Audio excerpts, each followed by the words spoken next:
Hey everybody, I'm back in action and I've got a good one for you today. This is one that's kind of school hard knocks for me. It's a trap I found in the Python and R calls within Power Query. And for those of you who follow my content regularly, you know this is probably my favorite feature in Power BI. I use it all the time to do statistical analysis and machine learning and forecasting. It just opens up kind of a whole new world in Power BI for you. And so I've got a number of videos on YouTube. I post about it all the time. And a while back, I ran into a problem, and it took me hours to debug this. And I wanted to show it to you because once you know it, it's really simple and easy to avoid. And so let's take a look. Let's jump into Power Query here, and what I've got is just a very simple sales table. Just 19 rows. It's date, quantity, unit price, and product code.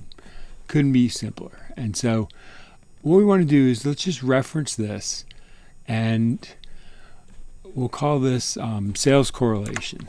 Because what I want to do is I want to run a very simple statistical calculation and test here to look at the correlation between quantity and unit price, and then just to test that correlation for significance. And so what I like to do typically is Power BI doesn't really have a very good IDE for editing Python and R code. So what I like to do is I like to do my editing in the RStudio IDE and then test it and then just copy the code over to Power BI. So what we've got here is just the libraries we're going to need to run this calculation. We read the data in from an Excel file, we run the test, and then we output the results to a data frame, which is just what R calls a table, which you need to put it into in order for Power Query to output it. So really straightforward. If we look here and we select it and run it, you'll see that it runs just fine. We get exactly what we want out of it. All good. So now that we've tested this, let's take this and just copy this script into Power BI and Power Query. And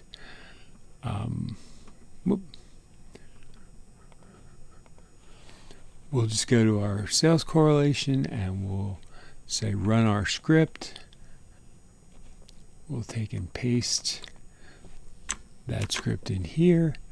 And what we do is we will take out this row because this is the row in RStudio where we're reading the data file in, and that's already been read in the source step here. And so for our R script, what R does is it uses the call data set to read in the previous table. So it's reading in this source table. And if we hit OK, and you just saw this run fine in RStudio, we hit OK, and we get this error, which is actually, you have to scroll down to see the whole thing, but the whole thing looks like this.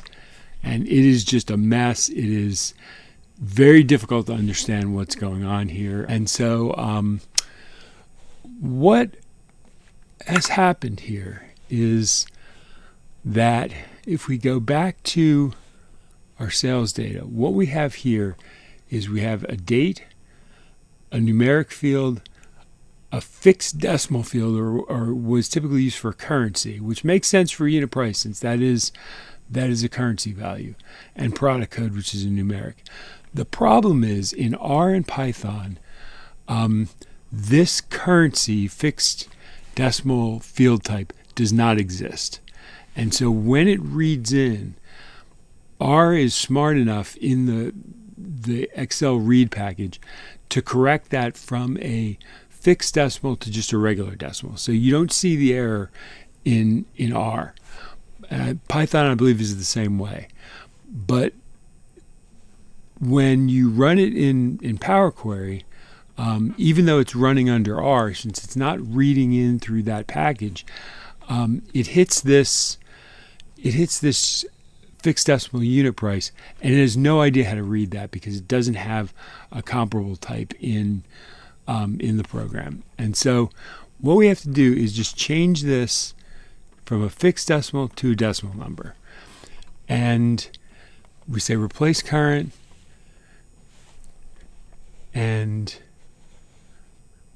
now when we go to our sales correlation, it runs just fine. That we take this table, we pop it open, and it's exactly the numbers that we got when we ran it in our studio. And so I don't want to tell you never to use fixed decimal, because there are certain situations in finance where you need that fixed decimal to avoid rounding errors and make sure that out to the third decimal place you get precise numbers that match, invoice to payment. And the thing is that when you're running statistical calculations or forecasts, you don't want to use that fixed decimal value. And so in certain cases, what you'll do is, if you're not looking for that type of precision, you just run it as a decimal value. If you are, what you can do is you can run your R query or Python query first, and then change the value and do the rest of your analysis. So that is the trick. Basically, it's a very hard thing to trace, but once you've seen it and you see that big long error code, you'll know to look for a currency value somewhere. That it's finding that, it's hitting it, and every time it tries hitting it, it's going to generate a whole slew of errors. So that's the trick for today. Hope you found that helpful. As always, thanks for watching, and I'll see you in the next video.